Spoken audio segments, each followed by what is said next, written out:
Boa noite, pessoal. Nós vamos começar agora a ver a aplicação prática de diversos princípios de administração que se usa similarmente à engenharia. Então já vimos algumas coisas do que é administração, já vimos como a elasticidade permite que a administração financeira crie algumas estratégias, como na aula passada eu dei para vocês, e agora a gente vai entrar um pouquinho mais na área de vocês exatamente, que se liga com a administração de empresa, já que são fundamentalmente intrínsecas, não só a área da administração, como a engenharia civil. Elas são extremamente ligadas. Então vocês vão ver alguns valores e algumas coisas para vocês entenderem como funciona a administração, a viabilidade econômica financeira.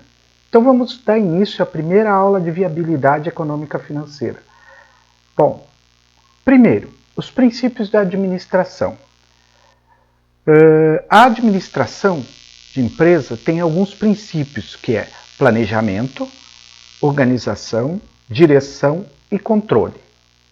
Para a engenharia civil, esses princípios consistem no seguinte: planejar é definir prazos para o termo de cada etapa de uma obra, prover os recursos necessários, elaborar os projetos, definir recursos humanos e fornecedores. Organizar. Organizar é organizar o layout do canteiro para reduzir despesas, elaborar cronograma, dividir as tarefas entre as pessoas. Dirigir, que é um princípio de administração. O engenheiro tem que tomar decisão rápida e eficiente para os problemas que ocorrerem dentro da obra com o pessoal. Essa é a direção. E controlar é aonde eu controlo toda a fiscalização para corrigir erros e a execução de projetos. A administração dentro de uma obra, ela reduz ou gera economia de mais ou menos de 25% a 30% nos desperdícios de material, da mão de obra, no retrabalho. Então, ele tem que estar sempre montado em princípios do engenheiro, principalmente da administração. Vamos ver o que é um ciclo de vida de um projeto de engenharia, para a gente entender como é que funciona. Primeiro vem a demanda pelo projeto. Vocês têm aqui a demanda pelo projeto. A demanda pelo projeto é uma das atividades que traz um conhecimento, demanda pelo projeto. Ela traz uma ideia sobre o que será o projeto. Então eu preciso estar ligado com meus clientes, que vão ser clientes ou pessoas físicas, jurídicas ou o próprio governo. Depois, existe uma definição de qual o objetivo e qual será o projeto que a gente vai fazer. Isso daqui é um pré-projeto, um escopo. Aí eu planejo a concepção, faço a viabilidade econômica financeira, que a gente vai ver se é viável, não é viável aquela ideia que eu planejei.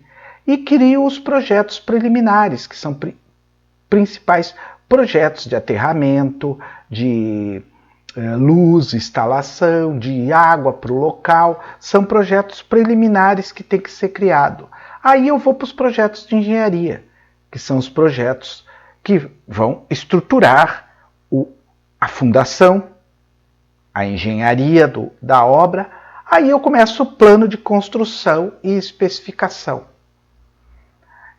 Em seguida, ou concomitantemente, se elabora contratos. Contratos com os clientes lá da demanda. Diversos contratos.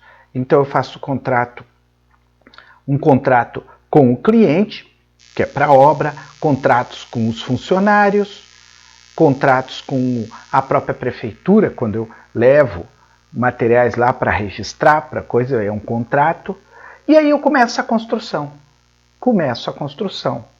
Então eu tenho que ter a responsabilidade técnica, o ART certo, tudo mais, e começa a construção, até o término da obra. Quando chega o término da construção, eu preciso conseguir a BITS para a ocupação do local. Todo local tem os bombeiros verificar toda a estrutura, tem que ter toda uma aprovação do CREA, todo E aí a obra é ocupada. Aí eu tenho que começar a manutenção. E aí é que vai ser julgado se deu problemas, não deu problemas. A responsabilidade de um engenheiro sobre um projeto, de uma obra, é de 5 anos. Então, durante 5 anos eu fico o plano de manutenção e julgamento dos clientes, ainda ligado àquela obra. Isso é que é o ciclo de vida inteiro de um projeto, uma obra. Vamos ver agora alguns pontos da administração de empresa desse comecinho do ciclo de vida. A primeira coisa, tenha todos os custos e recebimentos sob controle. A obra tem um tempo, vocês já viram. Então, custo e recebimento eu tenho que controlar. Para isso eu vou ter que ter um diagnóstico, eu tenho que ter a origem das receitas e custo para produzir a obra e para manutenção, que estão ligados com meus objetivos. Então, ter todos os custos e recebimentos sob controle. Equilibre contas a pagar e receber. Ao longo do tempo de um projeto, você vai pagando. Vai pagando impostos, vai pagando funcionários, vai pagando parceiros, vai pagando, por exemplo, empresas de concretagem, gente que está só transportando coisas, você vai pagando tudo. Então você deve saber a origem e o destino para também aonde que os custos vão, e vêm e vão. Por exemplo, tem receitas que são parceladas e eu tenho que ter reserva para inadimplência e que eu tenho que estar preparado para pagar essas receitas parceladas. Então vai entrar o dinheiro do cliente, mas eu tenho que estar pagando o INSS dos funcionários agora. Então eu tenho que estar conhecendo toda a saúde financeira, porque isso é que pode fazer com que o meu projeto tenha sucesso e eu lucre com isso.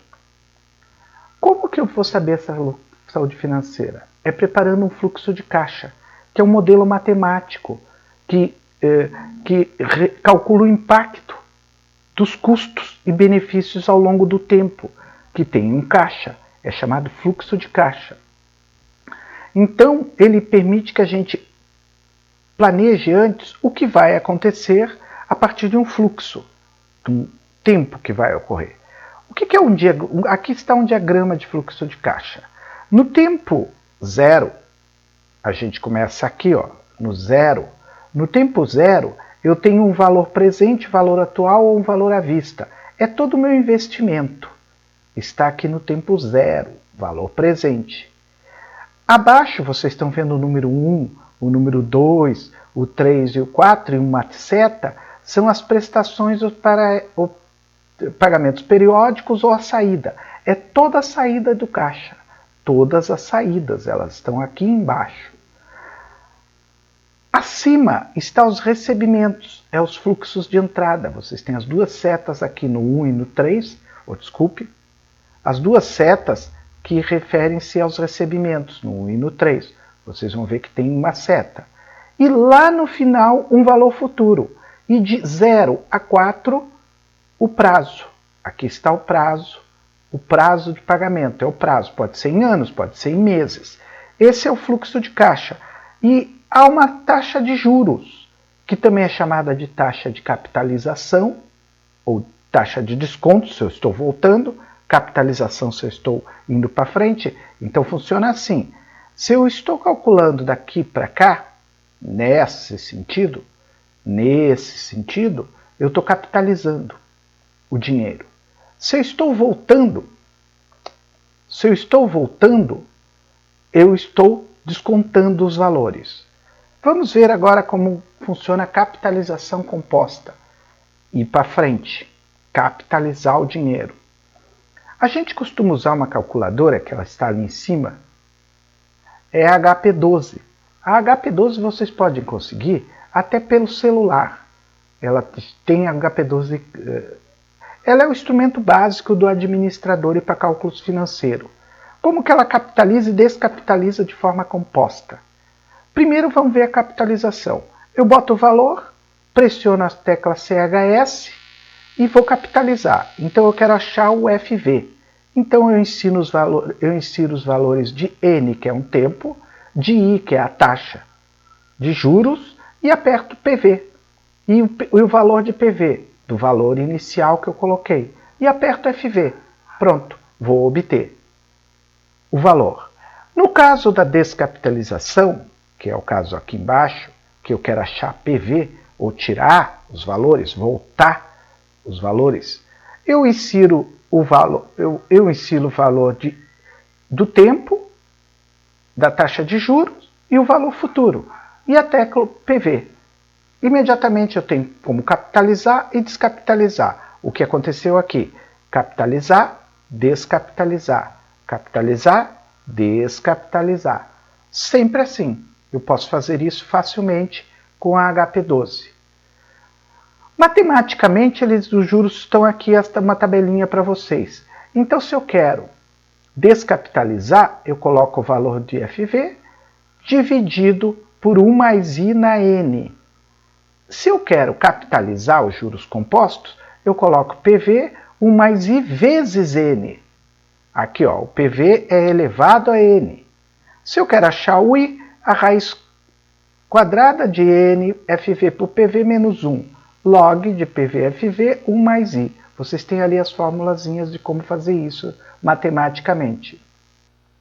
Esse fluxo de caixa também pode ser dado por uma ideia de uma tabela. Coloco o valor do investimento fixo, a recuperação do investimento, o capital de giro, a recuperação e coloco o total que eu estou aplicando em dinheiro. Toda a receita que eu vou obter, diminuído dos custos fixos e variável, eu vou ter um caixa operacional e um caixa líquido. E essa é a fórmula desse caixa. A gente vai ver as fórmulas agora. O método da viabilidade econômica é determinar a diferença entre entrada e saída para ver se isso pagou dentro de uma taxa mínima de atratividade. Essa taxa mínima é o I. Então eu tenho duas situações assim, pessoal. Se um projeto for viável, o VPL, valor presente líquido, será 0. Se o projeto for VPL maior que 0, o retorno é maior do que a TMA. Então eu tenho um lucro. Se o projeto tiver retorno menor que 0, é inviável, porque ele vai ser menor que TMA. A fórmula matemática está ali. Hoje, basicamente, é esse conhecimento. Depois nós vamos treinar algumas coisas de VPL e de juro composto com a calculação.